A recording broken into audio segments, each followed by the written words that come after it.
To see an actor or actress in your dream represents your pursuit for pleasure. Your admiration of a particular celebrity may lead to a desire to have some of their physical or personality traits. Consider also who this actor, actress is and what characteristics you associate with her or him. These may be the same characteristics that you need to acknowledge or incorporate into yourself. The dream may also be a pun on her or his name. To dream that you are an actor denotes that your hard work and labor will be well worth it in the end. It also indicates your strong desires to be recognized and acknowledged.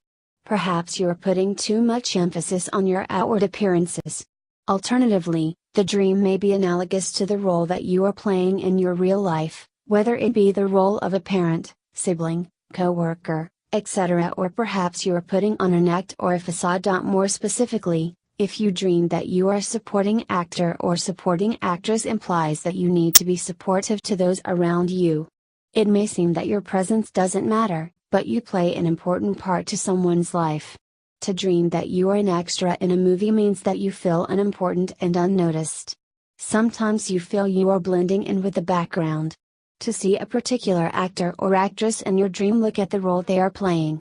Even though you may not know them on a personal level, how you perceive them or the characters they play can provide understanding in how it relates to you. See also celebrities.